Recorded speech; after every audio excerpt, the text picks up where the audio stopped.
वानाद्रियोगिपदपङ्कजसक्तचित्तं वैकुण्ठदेशिकपदाम्बुजभृङ्गराजं श्रीवेङ्कटेशचरणाम्बुजचञ्चरीकं श्रीमत्सुदर्शनगुरुं शरणं प्रपद्ये। वानाद्रियोगिपदपङ्कजसक्तसीता रामार्यदेशिकपदाम्बुजभृङ्गराजम् श्रीगर्गवंशकलशोदधिपूर्णचन्द्रं वैकुण्ठदेशिकमहं शरणं प्रपद्ये। वानाद्रियोगिपदपङ्कजसक्तराधा कृष्णाख्यदेशिकगुरुश्चरणाब्जभृङ्गम् श्रीवेङ्कटेशपदमानसहंससीता रामार्यदेशिकमहं शरणं प्रपद्ये। लक्ष्मीनाथसमारम्भां नाथयामुनमध्यमाम् अस्मदाचार्यपर्यन्तां वन्दे गुरुपरम्पराम्। कन्याश्रवणसञ्जातं श्रीशेषाचलवासिनं सर्वेषां प्रथमाचार्यं श्रीनिवासमहं भजे, श्रीनिवासमहं भजे।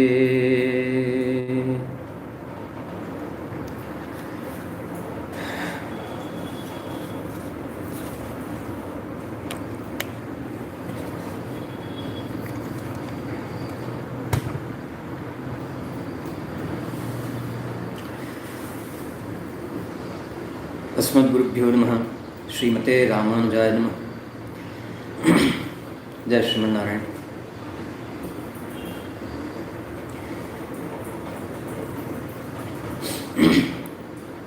श्रीमद् भगवद भागवताचार्य कृपा से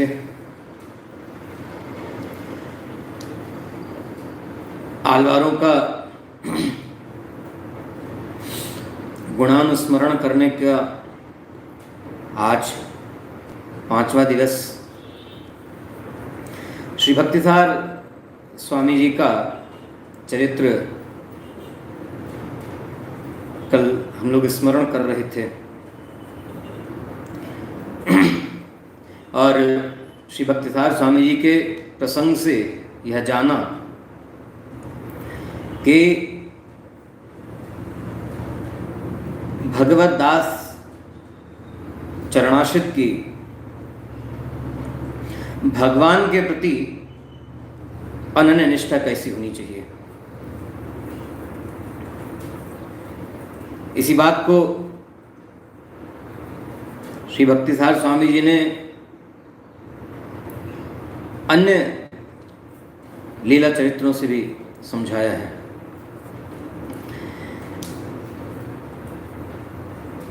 आज कोई श्री वैष्णव है, कोई सनातन धर्मी है, उसको विधर्मी या जो लोग दूसरे धर्म के, दूसरे पंथ समुदाय के लोग कहे जाते हैं, वो किसी न किसी बहाने से कभी भय दिखा करके, लोभ दिखा करके सनातन धर्मियों को, भगवान के चरणाश्रित श्री वैष्णवों को मार्ग से भटकाने का प्रयास करते हैं, जिन्हें अपने मतावलंबियों की, जिस मत के, जिस पंथ के वो लोग हैं, उस पंथ के लोगों की संख्या बढ़ाने के लिए और विश्व भर में या भारतवर्ष में अपना प्रभुत्व स्थापित करने के लिए ऐसा नहीं करने योग्य कर्म करते हैं। और एक विचित्र बात यह भी है कि कोई आचार्य के द्वारा, गुरु के द्वारा अपना करके, श्री रामल स्वामी जी महाराज की कृपा से अपना करके भगवान के चरणों में लगाया गया है और आचार्य से अपने पूर्वाचार्यों के चरित्र से, गुरु के दिए हुए उपदेश से शिक्षा ग्रहण नहीं की है और संसार में रहते हुए जीवन में कोई विषम परिस्थिति आई तो अपने ही मिलने जुलने वाले मित्र वर्ग, सोसाइटी के लोग, समाज के प्रबुद्ध जन जो कहलाते हैं, जो समाज के श्रेष्ठ वरिष्ठ कहलाते हैं, परिवार कुटुंब में जो श्रेष्ठ कहे जाते हैं, बड़े कहे जाते हैं, ऐसे लोगों के कहने से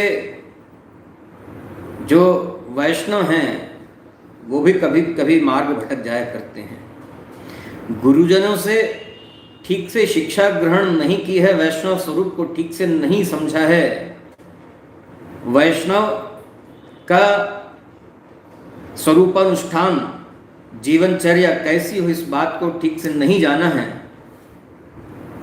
तो ऐसे किसी के समझाने से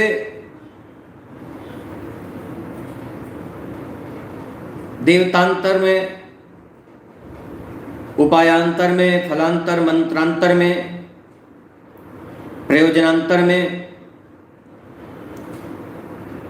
भटक जाया करते हैं।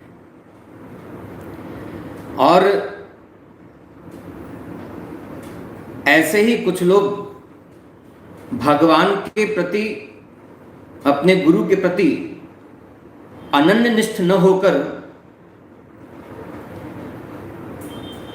कदाचित किन्हीं देवता, कोई अघोरी बाबा वगैरह की बात मान करके कुछ प्राप्त कर भी लिए, तो ये ऐसे लोग ही और दूसरे भगवत चरणाश्रित वैष्णवों को भटकाने का प्रयास करते हैं। और जिसको भागवतों की संगति सानिध्य प्राप्त नहीं हुआ, गुरु का सानिध्य नहीं मिला है, गुरु से सत्संग नहीं मिला है, ऐसे लोग कभी मार्ग से भटक भी जाया करते हैं। श्री भक्तिसार स्वामी जी ने शिव को यह कहकर के मना किया कि, मतलब भक्तिसार स्वामी जी को तो कहने की आवश्यकता ही नहीं, उन्होंने तो कुछ कहा भी नहीं, लेकिन शिव जी बिना मांगे ही हठात कुछ देने लगे तो उसको स्वीकार नहीं किया और बार बार कहने पर ये कहकर के मना कर दिया कि आप देना चाहते हैं तो सुई के साथ ये धागा बिना बाधा के चलता रहे और ये गुदड़ा बन जाए। जो ऐसा निष्ठावान होगा वो वैष्णव स्वरूप में स्थित रहेगा। आचार्यों ने समझाया है कि भौतिक सुख के लिए, सांसारिक सुख के लिए, सांसारिक किसी समस्या से छूटने के लिए अन्य देव का आराधन, उनकी उपासना, उनके मंत्र का जप और ऐसे ही किसी अन्य देव के उपासक लोगों की बात मान करके जो श्री वैष्णव का नियम है उसके विपरीत कोई कार्य किया तो उसकी शरणागति भंग हो जाएगी। भगवान की शरणागति की ही इसके लिए है कि अपने कल्याण के लिए हमारे पास कोई साधन, कुछ भी उपाय किंचित मात्र भी नहीं है, भगवान की शरणागति की ही इसके लिए है कि हे प्रभु आप कृपा कर अपनाइए। पूर्व में आचार्य किस तरह भगवान की शरणागति करवाते हैं, जीवात्मा के लिए भगवान से क्या निवेदन करते हैं, क्या प्रार्थना करते हैं, इस बात को बताया गया। अपराध सहस्त्र भाजनम पतितम भीम भवार्णवोदरे अगतिम शरणागतम हरे कृपया केवल मात्मसात करो। ऐसा कह करके ये जन्म जन्मांतरों का पापों के सागर में पड़ा हुआ चेतन है, आप अपने निरहेतु कृपा से इसको अपनाइए, स्वीकार कीजिए। ये समझना अथवा इस बात को बार बार कहना जरूरी इसलिए है क्योंकि जैसे बच्चे को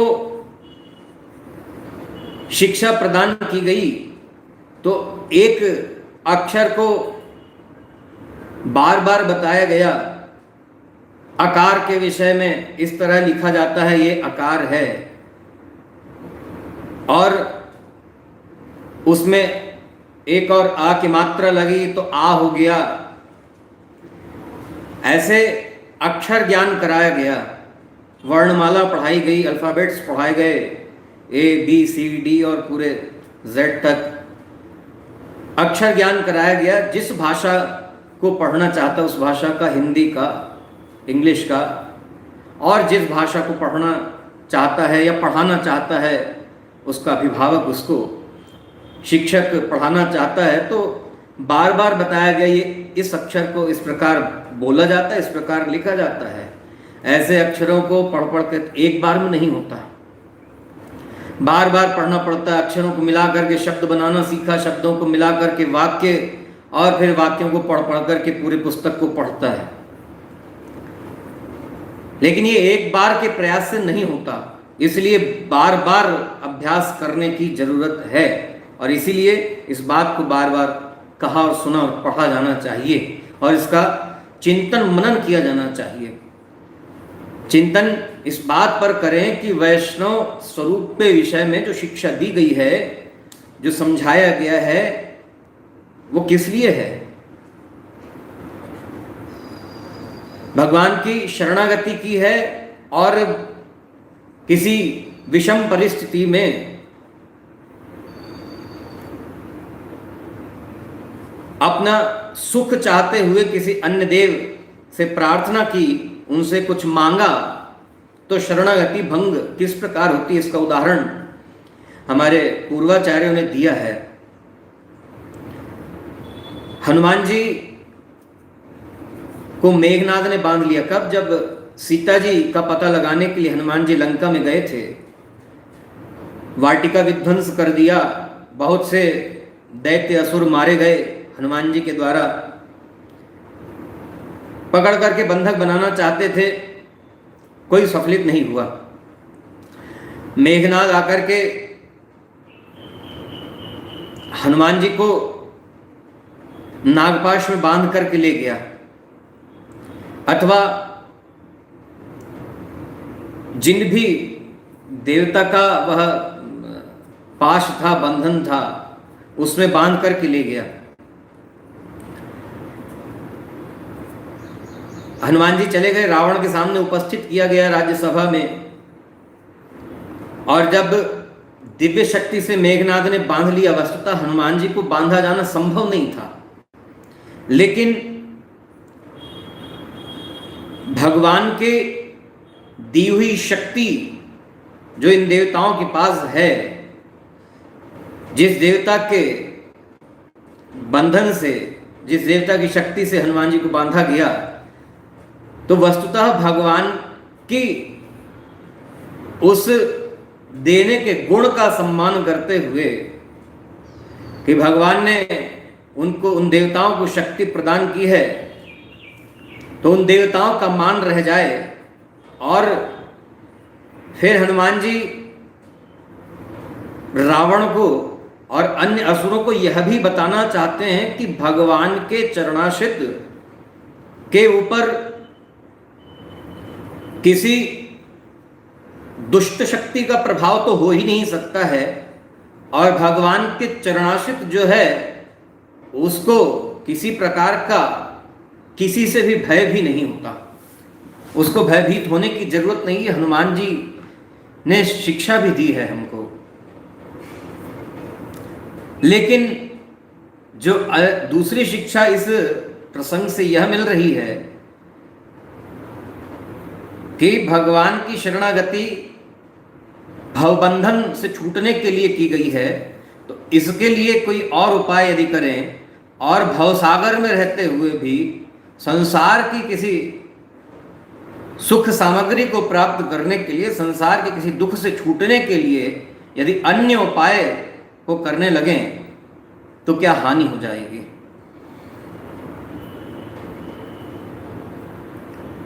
हनुमान जी को बांधा गया था, जब सभा में लेकर के मेघनाद उपस्थित हुआ तो और दूसरे दैत्य राक्षस जो थे बड़े बड़े मोटे मोटे रस्से और लोहे की सांकड़ें लेकर के आए। कहा बांध लो इस बंदर को, भागने न पाए। और जैसे ही वो मोटे मोटे रस्से और लोहे की जंजीरें हनुमान जी के अंग में लगाई गई,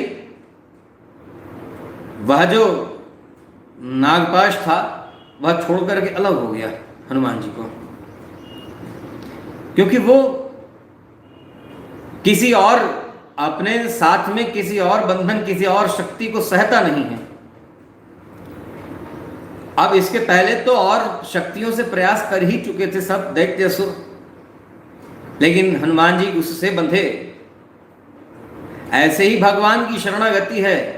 जिस प्रकार हनुमान जी को बांधने के बहुत से उपाय दैत्य असुरों ने किए थे, संसार में बार बार जन्म ले लेकर के जीवात्मा बहुत प्रकार के यत्न कर चुका है, अनेकों बार। कितना श्री कुरेश स्वामी जी बताए कि एक बार मनुष्य जन्म नहीं मिला, इसके पहले कितने जन्म बीत चुके हैं। तो बताया कीटादि कोटि जन्मसु मानवत्वम तत्रापि कोटि जन्मसु ब्राह्मणत्वम। करोड़ों करोड़ों बार जन्म पा कर के भी कीड़े मकोड़े की, पशु पक्षी की योनि में इसको कुछ सुख न मिला। फिर मानव शरीर भी करोड़ों बार मिल चुका है, और मानव शरीर पाकर के भी करोड़ों करोड़ों बार ब्राह्मण के कुल में भी जन्म पाया है। जिस ब्राह्मण के कुल में जन्म पाने से वेद वेदांत का ज्ञान, शास्त्रों का ज्ञान उसके लिए सुलभ हो जाता है जीवात्मा के लिए,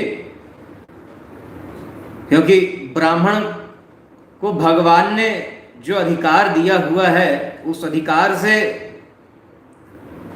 वह गुरुजनों से शिक्षा प्राप्त करके इन शास्त्रों में, वेदों में वर्णित ज्ञान को प्राप्त कर सकता है। लेकिन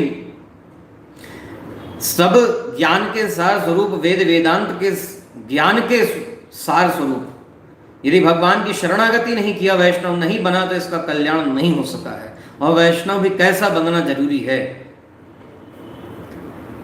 एकमात्र भगवान का अनन्य निष्ठ दास होना चाहिए। ध्यान रहे, भगवान के प्रति अनन्य निष्ठा रहे, इस बात के लिए ही आलवारों के और पूर्वाचार्यों के और पूर्वज महात्माओं के चरित्रों को हम स्मरण कर रहे हैं। हम मतलब हम सब, यह कहने वाला दास और आप सब सुन करके ग्रहण करने वाले दासजन।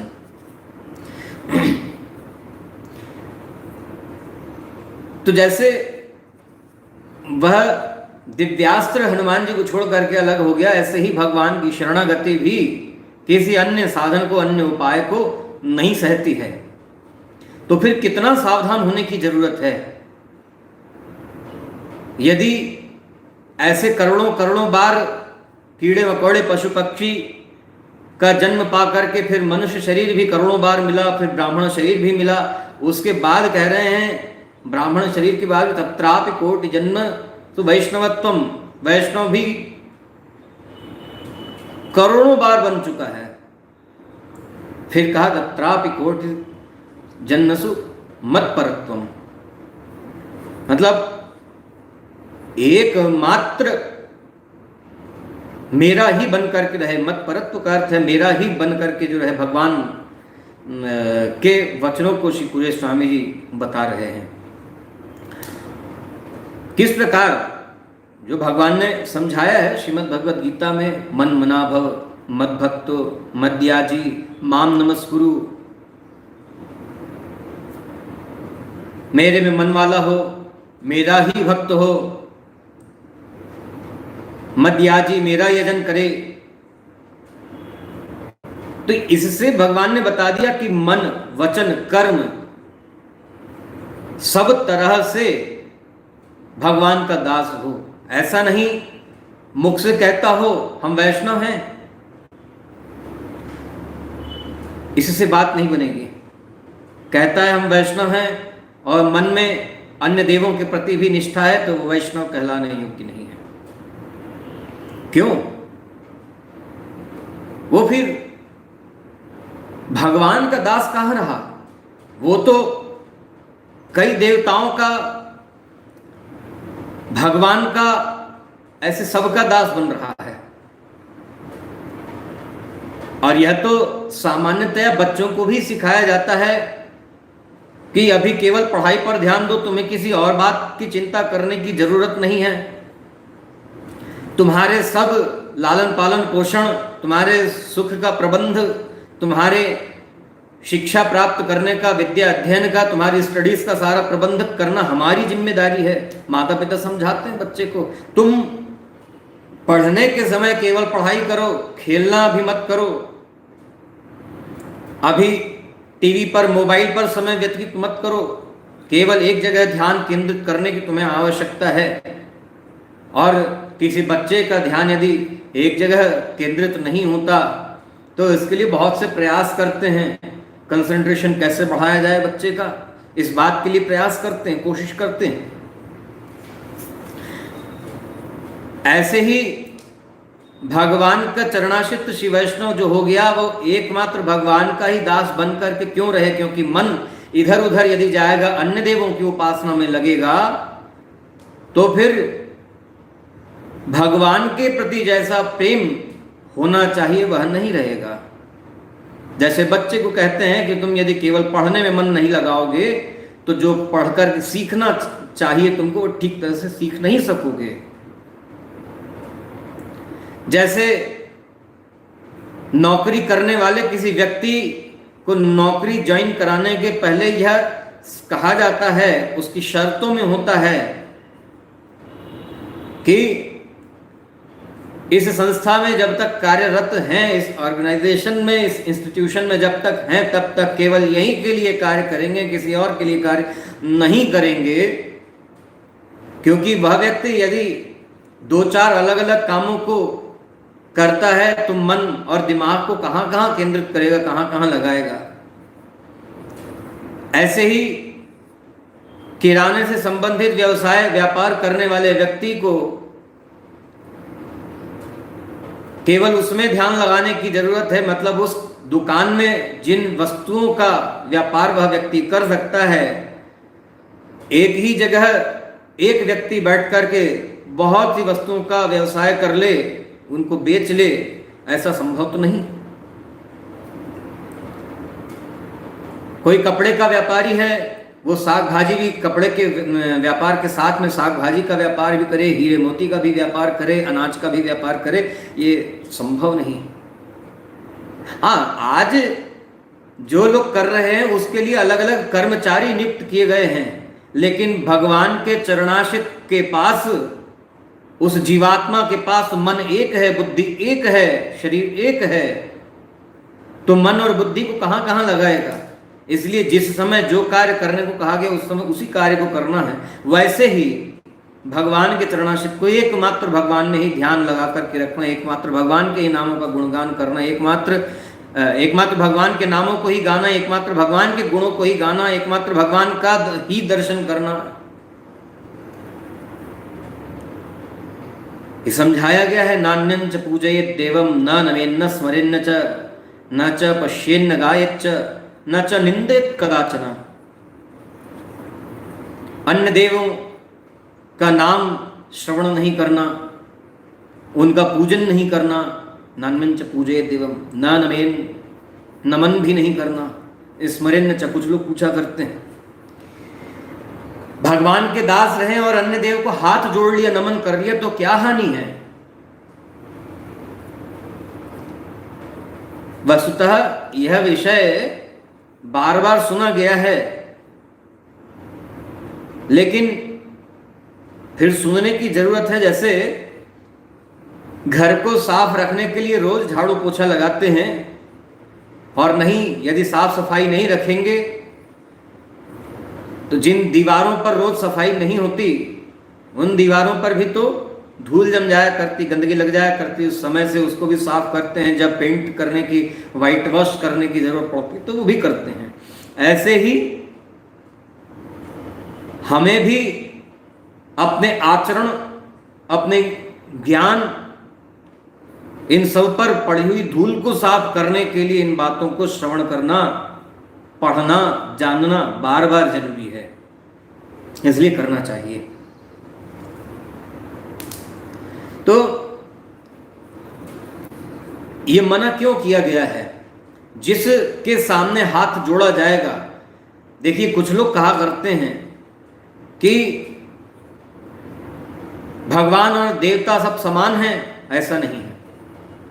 यदि ऐसा होता, हम भक्तिसार स्वामी जी के चरित्र पर चर्चा कर रहे हैं, यदि ऐसा होता शिवजी भगवान के बराबर, भगवान के समान होते, तो भक्तिसार स्वामी जी का यह अनुपम स्थान श्री रामवंश संप्रदाय में न होता।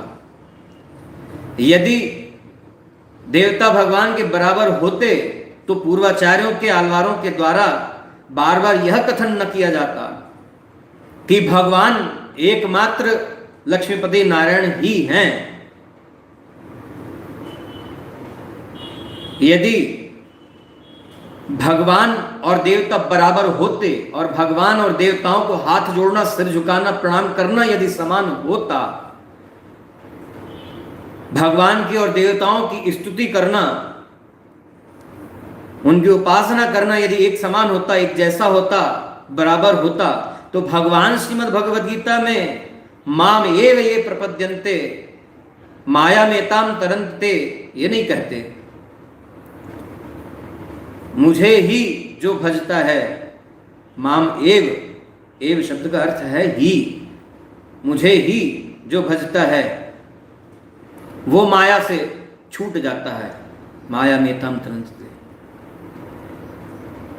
ऐसा क्यों?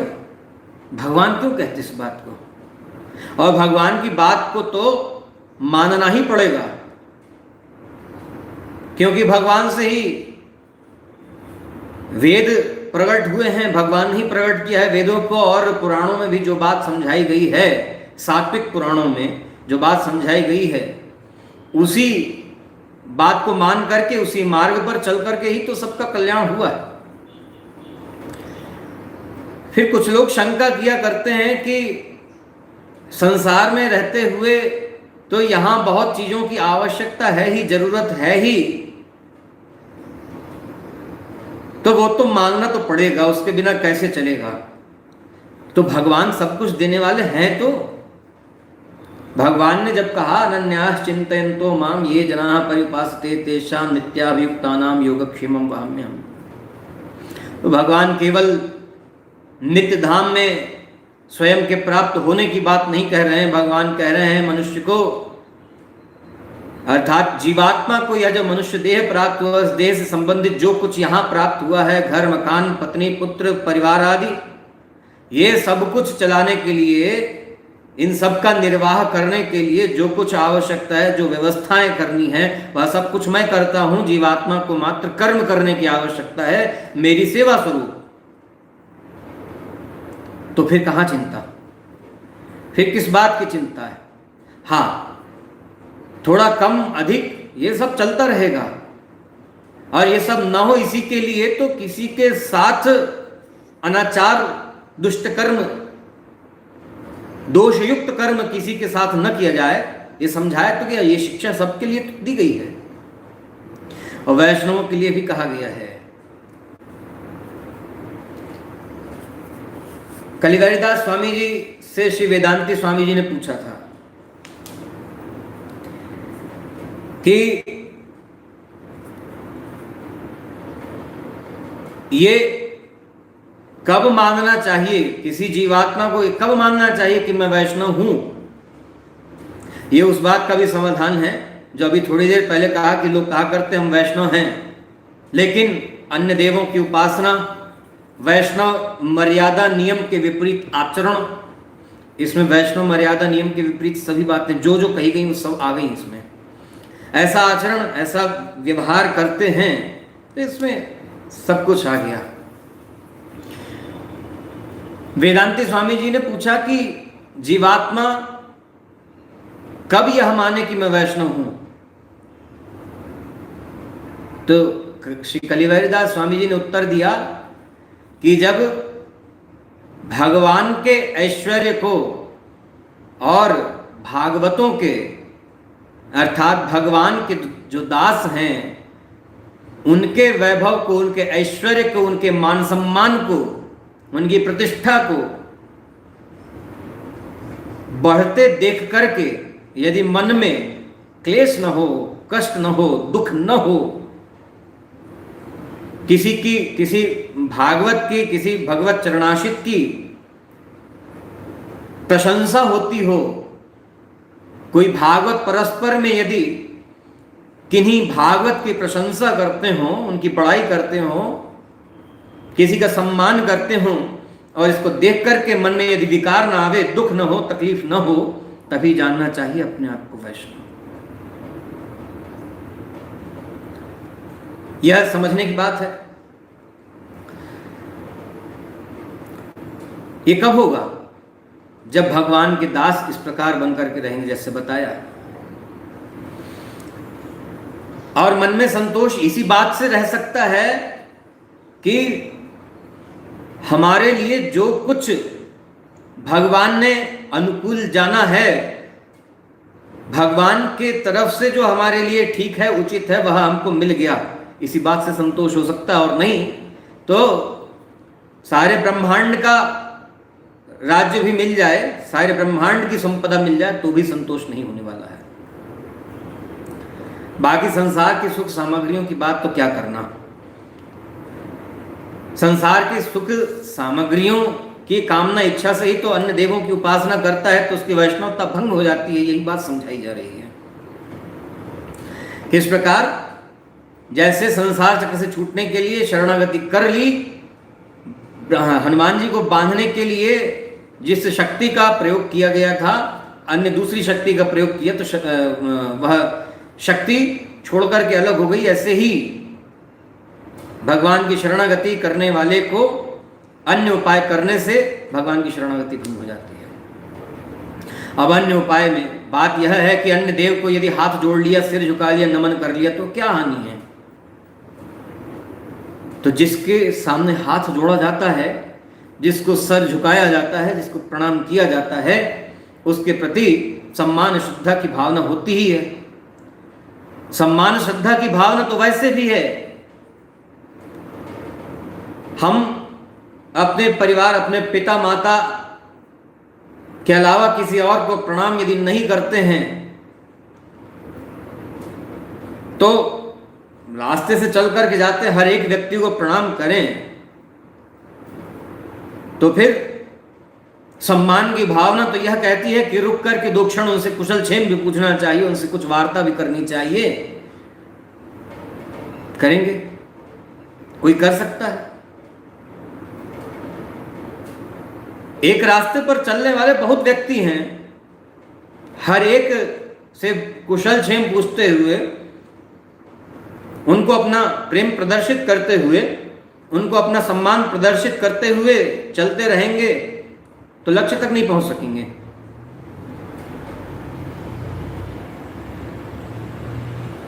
तो सावधान होने की जरूरत तो है। और क्षमा कीजिएगा,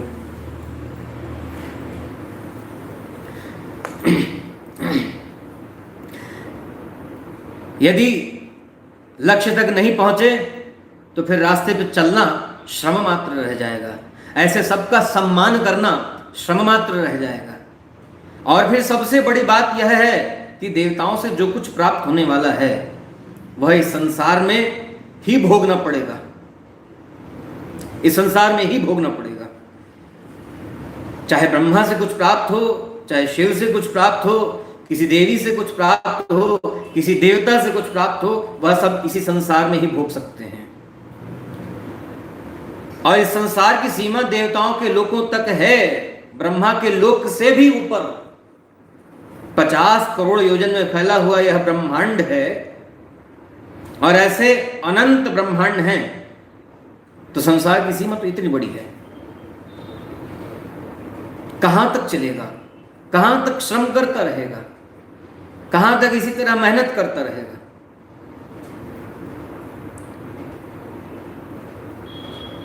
फिर ये बात सुनकर के किसी के मन में शंका हो सकती है, कोई कह सकता है कि देवता और संसार के लोग क्या बराबर हैं, एक जैसे हैं? सामान्य दृष्टि में विचार करने पर, सामान्य दृष्टि में देखने पर तो उनका वैभव, उनकी शक्तियां, उनका ज्ञान अधिक है, लेकिन ऐसे दिव्य शक्तियां, दिव्य शरीर पाकर के भी ये क्यों कहा गया है कि मनुष्य शरीर जो है, मनुष्य योनि जो है, देव दुर्लभ योनि है? ये इसलिए कहा गया है क्योंकि उस देवता के शरीर से मोक्ष पद प्राप्त नहीं कर सकते, उस देवता के शरीर से भगवान को नहीं पा सकते। और जहां वर्णन आया है कि देवताओं ने जाकर के भगवान की स्तुति की, भगवान का दर्शन प्राप्त किया, तो वहां गए किस लिए? एक तो यह बात भी विचारणीय है, अपना दुख निवेदन करने के लिए, भगवान से यह प्रार्थना करने के लिए गए हैं कि हमारी रक्षा कीजिए, क्योंकि खुद करने में सक्षम नहीं है। जैसे जीवात्मा इस लोक में, मृत्यु लोक में रहते हुए अपनी स्वयं की रक्षा करने में सक्षम नहीं है, समर्थ नहीं है, अर्थात संसार चक्र से छूटने में इसकी सामर्थ्य नहीं है, वैसे ही तो देवता जब जब संकट आता है भगवान के पास जाकर के प्रार्थना करते हैं, तब तो गोस्वामी जी लिखते हैं विप्र धेनु सुर संतहित, यहां सुर शब्द से देवताओं को कहा है। और ये सब जानते हैं, भगवान के पास क्षीर सागर वैकुंठ में जब अपनी रक्षा मांगने के लिए देवता गए, तो सारे देवता एकत्रित होकर के, सारे देवता एक साथ होकर के गए थे। ये देवताओं ने स्पष्ट कहा है अपने वचनों से, सारे देवता एकत्रित होकर के सामूहिक प्रार्थना करके भगवान से निवेदन किए हैं।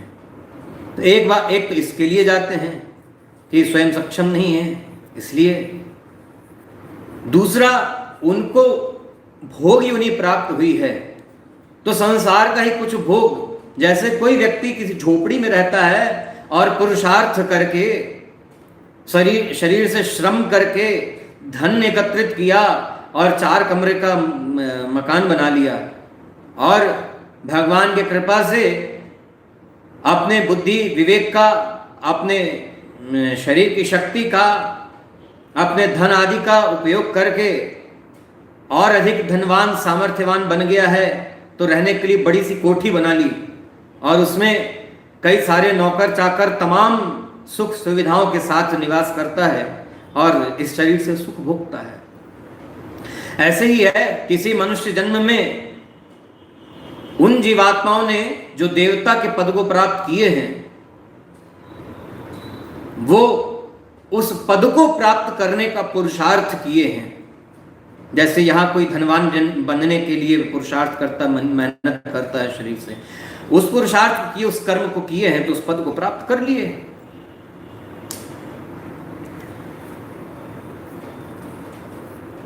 तो वो दे कितना सकते हैं? जितना उनके अधिकार, उनके सामर्थ्य के अंदर है, अधिकतम अपना लोक दे सकते हैं। तो भगवान ने कहा क्षीणे पुण्य मर्त्य लोकम विशन्ति, पुण्य कर्म के फल स्वरूप वह लोक, वह पद, वह शक्ति प्राप्त होती है, वह वैभव, वह ऐश्वर्य प्राप्त होता है, वह शक्ति प्राप्त होती है, और पुण्य क्षीण होने पर फिर मर्त्य लोकम विशन्ति, इस मृत्यु लोक में आ जाते हैं। और कौन लौट करके नहीं आता इस मृत्यु लोक में? तो भगवान ने कहा जो मुझे प्राप्त कर लेता है वो लौट करके नहीं आता है। देवता के लोक में जाने वाले सब लौट करके आते हैं। यान्ति देवव्रता देवान पितृन यान्ति पितृव्रता भूतान यान्ति भूतेज्या। भूत प्रेतों को पूजने वाले उनके लोक में, पितरों को भजने वाले उनके लोक में, देवताओं को भजने वाले उनके लोक में जाते हैं और फिर लौट करके आते हैं। और यान्ति मद्या जिनोपिमाम, जो मुझे भजते वो मेरे लोक में जाते हैं। अर्जुन ने पूछा अंतर क्या है प्रभु आपके और इन देवी देवताओं के लोकों में? तो कहा जो मुझे प्राप्त कर लेता है फिर लौट करके नहीं आता है।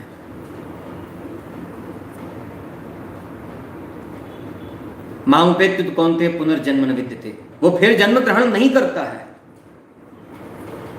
लेकिन वो कौन है? मामेव ये प्रपद्यन्ते, जो मुझे ही भजता है। और मनुष्य जन्म प्राप्त करने का उद्देश्य यही है। जितनी बार भगवान ने मनुष्य शरीर दिया,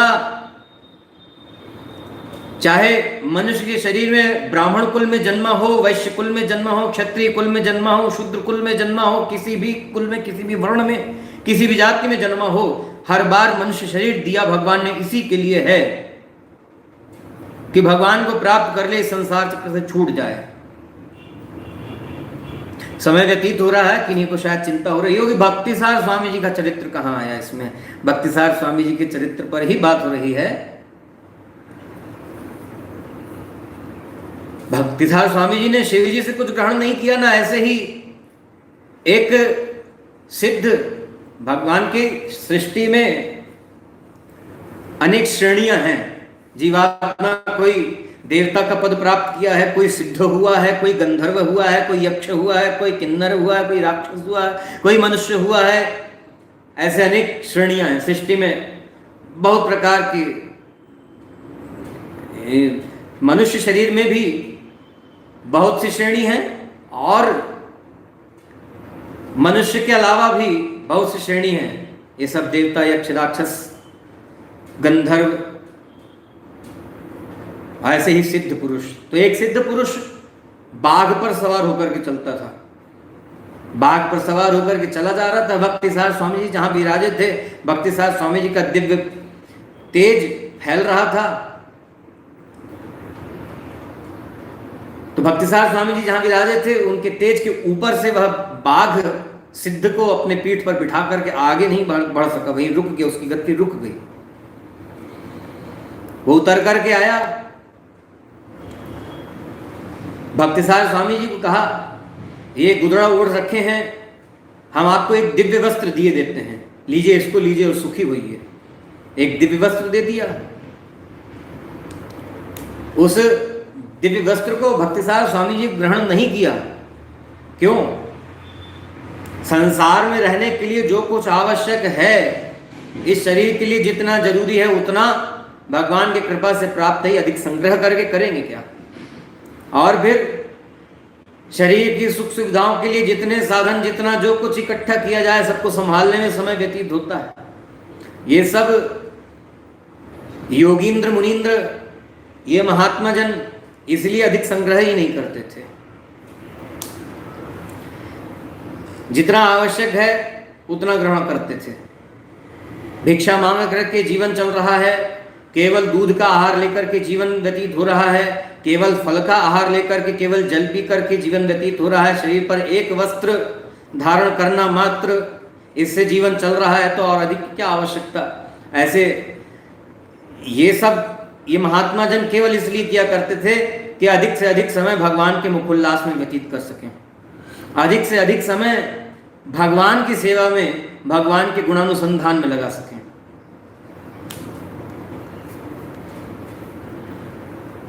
है भक्तिसार स्वामी जी का ही चरित्र, लेकिन भगवान के प्रति अनन्य निष्ठा कैसी होनी चाहिए, इस बात को समझने के लिए इतना विस्तार शास्त्रों में, ग्रंथों में भी किया गया है और आचार्यजन, गुरुजन भी विस्तार करके समझाते हैं। और दास को यह आदेशित हुआ है कि आलवारों के चरित्र से कुछ शिक्षा जो मिलती है उसको बताने का प्रयास करना है, तो वही प्रयास यह दास करता है, दूसरा कुछ नहीं। तो अन्य देवों से जो प्राप्त होगा, क्योंकि वह देव स्वयं जो प्राप्त किए हैं वह माया मोह से युक्त है, तो उनके द्वारा हमको जो प्राप्त होगा वह भी इन गुण दोषों से युक्त रहेगा। और फिर जो संसार की व्यवस्थाओं को चलाने के लिए जो कुछ आवश्यक है वो तो भगवान की कृपा से मिल ही रहा है, तो फिर आवश्यकता क्यों निष्ठा को दूसरी जगह परिवर्तित करने की। इसलिए एक निष्ठ होना जरूरी है। इस तरह से नान्यम च पूजयेत् देवं न नमेन् न स्मरेन् न च पश्येन् गायेत् च न च निन्देत् कदाचन। मनुष्य का स्वभाव कैसा है? किसी व्यक्ति को, किसी की सुंदरता को, किसी का ऐश्वर्य धन संपदा को देख करके उसकी ओर आकर्षित होता है। ऐसे ही देवताओं से जो प्राप्त होगा, देवताओं का जो प्राप्त होगा उसकी ओर आकर्षित होगा, तो फिर मन संसार में ही लगा रहेगा, भगवान में नहीं लगेगा। और संसार के चीजों में मन लगा तो उसको प्राप्त करने की लालसा होगी और अधिक। जैसे एक बड़ा भारी भ्रम है, यहाँ अब विवाह संस्कार होता है तो कोई कहता है, और ऐसा विवाह कराने वाले भी धन्य हैं जो कहते हैं 7 जन्मों का बंधन है, 7 जन्म तक साथ निभाएंगे। सच्चाई में पूछ करके देखो, कोई किसी के साथ 7 जन्म रहना चाहता है, बहुत अधिक किसी को प्रेम होगा तो रह जाएगा, लेकिन क्या संभव है 7 जन्म अथवा अगला जन्म कोई साथ में व्यतीत कर ही जाए? संयोग हो सकता है, लेकिन ये होने वाला नहीं है। 7 जन्म कोई साथ रह जाए, कोई जरूरी नहीं, कर्म प्रारब्ध वैसा होगा, कदाचित हो जाए, किसी का होता होगा। और शास्त्रोक्त बात नहीं है ये 7 जन्म का, ये फिल्मी बातें हैं। 7 जन्म का साथ व्यर्थ है, बेकार। वैष्णव को तो कहा अगला जन्म तुमको प्राप्त ही नहीं करना, अगला जन्म तुम्हारा होना ही नहीं चाहिए। जीवात्मा जो वैष्णव हो गया, ऐसे जीवात्मा को समझाया गया तुम अगले जन्म की बात, अगले जन्म की चिंता ही मत करो। वैष्णव नहीं हो, भगवान के चरणाश्रित नहीं हुए हो, तो अगले जन्म का भी चिंतन करो कि अगले जन्म में हमें क्या प्राप्त होगा। तो उसी पत्नी का, उसी पति का साथ, उसी पिता का, उसी माता का साथ अगले जन्म में होगा, ये निश्चित बात बिल्कुल नहीं है। अगला जन्म प्रारब्ध अनुसार पशु की, कीड़े मकोड़े की योनि में भी हो सकता है।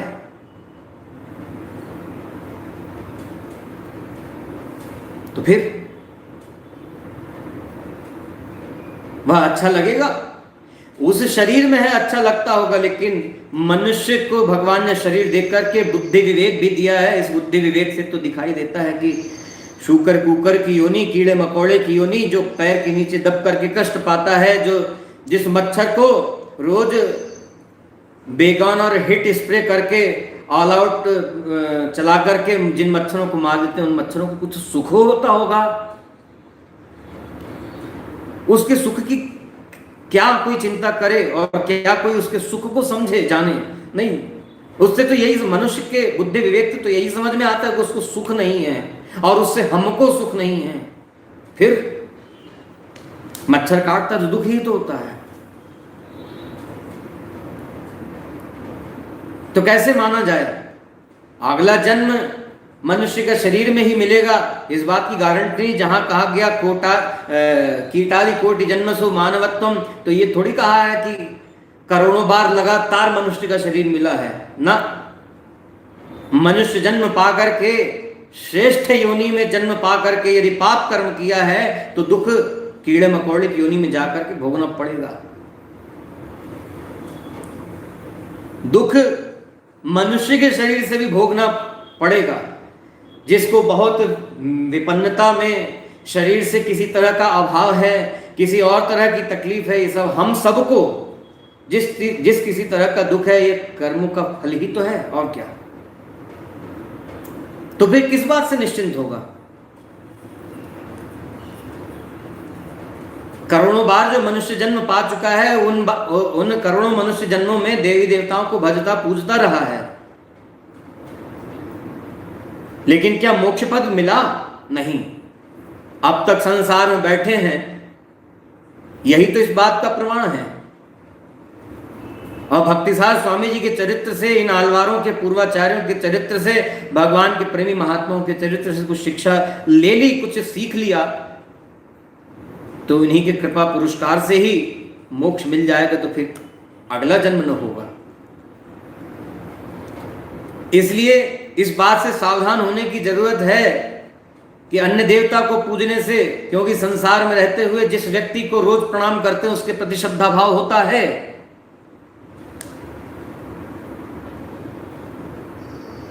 अब के लोग प्रणाम करना जानते नहीं, लेकिन प्रणाम करने से यह होता जरूर है, इसलिए प्रणाम करने को कहा गया। माता पिता को, गुरुजनों को, बड़े को, पूज्य जनों को प्रणाम करने को इसलिए कहा गया है, उनके प्रति आदर की भावना होती है। अब लोगों का अभ्यास नहीं है, अब छोड़ते जा रहे हैं, इसलिए मन में वैसी भावना भी नहीं रहती। और फिर संसार में जिस किसी के उपकार से हमारा कुछ सिद्ध हो गया है, ऐसे ही देवताओं के उपकार से हमारी कोई इच्छा पूर्ण हो गई, कुछ सिद्ध हो गया, तो उनके प्रति श्रद्धा भाव न रहेगा। लेकिन देवी देवताओं के पूजन का फल मोक्ष नहीं है, संसार का सुख है। और यह सुन चुके हैं, या पढ़ चुके हैं, जान चुके हैं कि संसार का सुख संसार में ही भोगना पड़ेगा। अरे कोई कुटिया से निकल करके, झोपड़ी से निकल करके राजमहल सरीखे भवन में जा करके रहने लग गया, और वहां भी रह ले, यहां भी रह ले, दोनों थोड़ी हो सकता है। देवताओं के लोक में भी रह ले, यहां भी रह ले, नहीं हो सकता। ऐसे ही देवताओं के दिए हुए सुख को भी भोग ले, और मोक्ष का, दिव्य धाम का, नित्य धाम का सुख, जहां सब कुछ नित्य है, और देवताओं के लोग जहां सब कुछ अनित्य है, इन दोनों का सुख भोग सके, ये संभव नहीं। इसलिए कहा गया है, ये बात समझाई गई है।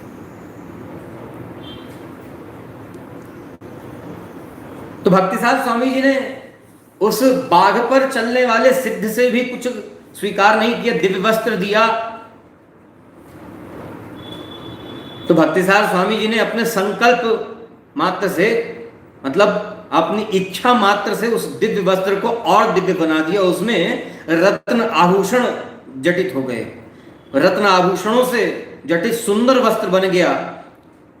और वह सिद्ध व्यक्ति, वह सिद्ध पुरुष उसको देख करके यह जान गया कि यह हमसे भी पहुंचे हुए कोई महात्मा हैं,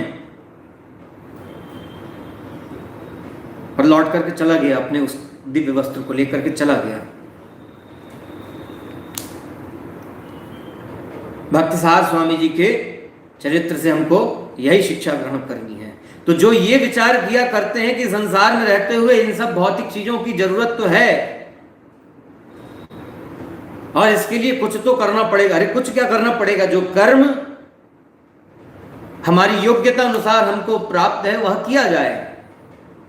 फल देने वाले भगवान हैं, इसी के लिए तो भगवान ने कहा कर्म करने की चिंता तुम करो, तुम मात्र कर्म करो, चिंता भी नहीं, कर्म करो और फल की चिंता मत करो, फल मैं प्रदान करूंगा। मिलता है फल। जो व्यक्ति श्रम करेगा, शरीर से, अपनी बुद्धि से, मन से, लगन से अपने कार्य को करेगा, उसको उसके अनुरूप फल प्राप्त होगा। तो भगवान से मांगने की भी जरूरत नहीं, अन्य देवताओं से भी मांगने की जरूरत नहीं। और बिना चाहना के भी देवताओं को हाथ जोड़ता, नमन करता, उनका दर्शन करता है। तो जो लोग कहते हैं कि इससे हानि क्या है, तो इसको इसी से समझ लेना चाहिए। इसलिए कहा गया है कि पुरुष और स्त्री का संबंध जो है, उस पुरुष और स्त्री के संबंध से समझना चाहिए। विवाहिता स्त्री और विवाहित पुरुष का जैसा संबंध है, जैसे पिता पुत्र का संबंध है, पिता एक ही होता है, पति एक ही होता है, पत्नी एक ही होती है, मां एक ही है। फिर कोई कह सकता है पालन करने वाला भी तो पिता है, मां है। हाँ, लेकिन विचार करें, शास्त्र की दृष्टि से विचार करें, क्या वास्तव में पालन करने वाले देवता ही हैं? नहीं। वेद की श्रुति से बताया गया नारायणात् प्रजापति प्रजायते, नारायण की दी हुई शक्ति से ही प्रजापति सारी प्रजा का विस्तार करते हैं। और क्या कहा? इन देवताओं के विषय में ही, प्रजापतियों के विषय में ही, सबके विषय में कहा नारायणादेव समुत्पद्यन्ते नारायणात् प्रवर्तन्ते नारायणे प्रलीयन्ते। प्रवर्तन्ते का अर्थ है यहां शरीर प्राप्त हुआ, जीवन प्राप्त हुआ है तो वह नारायण से ही चल रहा है। मीरा को कहा कुल देवी की पूजा करने के लिए नहीं गई और कह दिया न मैं पूजू गौरजा सासू न पूजू अनदेव। तो मीरा को उनके जीवन के लिए आवश्यक वस्त्र, भोजन, पान आदि की सामग्री नहीं मिली क्या? मिली।